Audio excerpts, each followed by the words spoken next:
Hello everyone, magandang araw po sa ating lahat. So today I am going to give you some tips on how to give good voice performance para po sa inyong mga videos.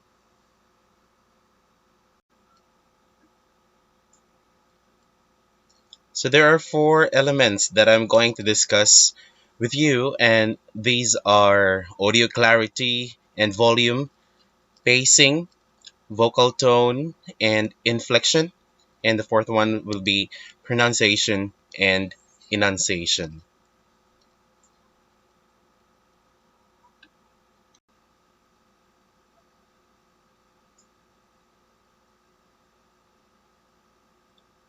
So let's start with audio clarity and volume.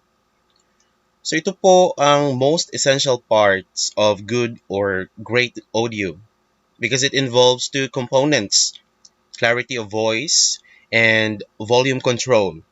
So in audio clarity, it is important na ang inyo pong pag-deliver ay hindi fuzzy or muddy because it will be difficult to understand. Ibig sabihin ko po ng fuzzy or muddy, yun pong inaudible. Hindi po siya clear sa pandinig ng mga nakikinig. And also, kasi po kung ganon ang mga klase ng boses na meron tayo, it would mean that your audience will be distracted. They will be unable to absorb the information that you would like to convey. And at the same time, hindi nila maiintindihan kung ano ang gusto nyong sabihin. So you will miss the opportunity to convey to them what you would like to say and what you would like for them to learn.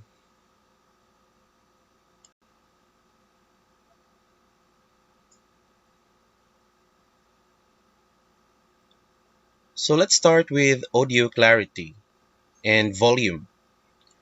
So ito po ang most essential parts of good or great audio because it involves two components, clarity of voice and volume control. So in audio clarity, it is important na ang inyo pong pag-deliver ay hindi fuzzy or muddy because it will be difficult to understand. Ibig sabihin ko po ng fuzzy or muddy, yun pong inaudible. Hindi po siya clear sa pandinig ng mga nakikinig. And also, kasi po kung ganon ang mga klase ng boses na meron tayo, it would mean that your audience will be distracted. They will be unable to absorb the information that you would like to convey. And at the same time, hindi nila maiintindihan kung ano ang gusto nyong sabihin. So you will miss the opportunity to convey to them what you would like to say and what you would like for them to learn. So, ganun din po yung volume. Do not make the sound or the volume of your voice too low because that would be difficult to hear. And then wag naman yung pong too loud because that would cause annoying distortion. So the next element is pacing. So meron pong mga sobrang bilis magsalita na para pong excited siyang magkwento ng kwento pero in the end po hindi rin siya maiintindihan. Kasi po sa sobrang bilis, hindi po alam ng listener what hit them or what is it all about. So in the end, they will ask, ano daw sabi niya? Hindi po ba parang napaka-useless or naging useless naman po ang ating pagsasalita kung sobrang bilis ng ating pacing na hindi naman tayo naiintindihan in the end. So same thing rin po, wag naman tayong sobrang bagal na parang inihihelin nyo na sila hanggang makakatulog na sila. Then yung mabagal na parang feeling nung nakikinig sa inyo wala pang katapusan. So kailan kaya matatapos yung sinasabi niya kasi ang bagal-bagal niyang magsalita. So ang good voice performance has a natural and deliberate pace. So it is important to have a script because you can practice before you record. and that will help you speak clearly and naturally. Doon po sa pacing, kasama din po yung pag-pause nyo. Occasional pausing. Like what I always say, pakirespeto naman po ang mga comma at mga period. Meron po silang purpose kung bakit sila nandoon. So if you see any commas, pause. Then when you see periods, stop for some few seconds. Kasi po those breaks will enable your listeners to process the information that was just delivered to them.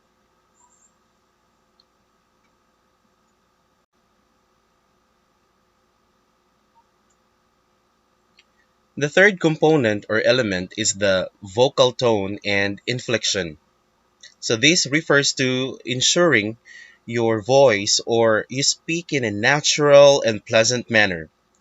So you have to be friendly and be engaging, but not too much that you sound fake. So be friendly, be conversational, okay?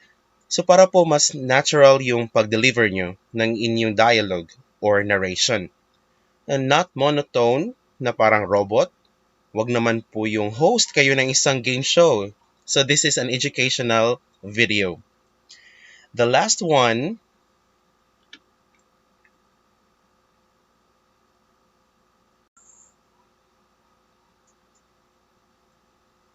the last one is pronunciation and enunciation. This means that you must pronounce the word correctly, speak clearly and enough for you to be understood. So no mumbling, no shouting over enunciation. So if you think na parang mabubulol kayo sa pagsabi ng mga words, especially yung words na bago pa lang na-encounter or difficult to pronounce, so basahin nyo po ng basahin, ulit-ulitin nyo pong banggitin hanggang masanay na po kayo doon sa mga words na yon. Just like just like us before we do the recording. To get away of those cobwebs in our tongue, we always practice our tongue with this exercise. You know, you say, "Rrrr, rrrr, rrrr." So you will notice natatanggal yung mga cobwebs or mga agyo, yung mga agyo nyo sa mga dila nyo. You can easily pronounce some words that are difficult for you to pronounce. And let us also be conscious on the way we pronounce, right? Especially those words which start with T or F, B or V, because sometimes we interchange those. So it is important that it is accurate in pronouncing the words, or else it will distort or distract our listeners, and then they will focus more on how you pronounce the words rather than the message that you would like to convey or share with them. So, with a minimizing on the use of S or the fillers like something like those, because it could distract our listeners.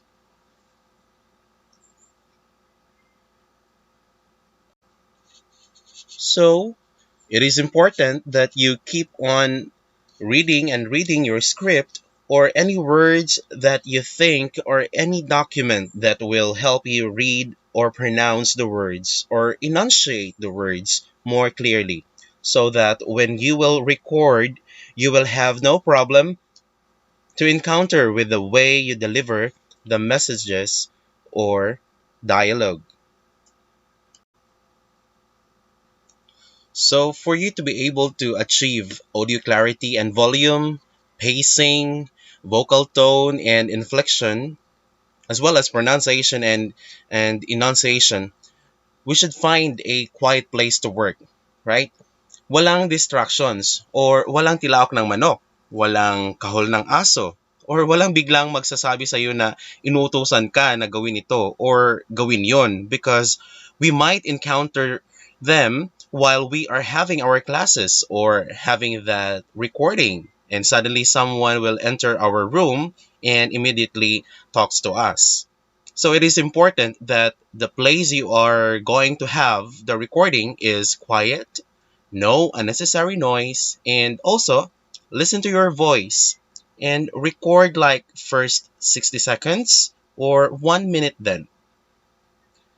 After recording for a minute, stop and listen to your voice, how clear it is, and also the volume. Also, if you have some mispronounced words, so that is important. So that it won't be frustrating that when you record for 10 to 15 minutes only to find out later or later on that hindi pala clear yung recording. So uulit na naman kayo. Sayang lang po yung time and effort na ibinibigay nyo during the first set of recording.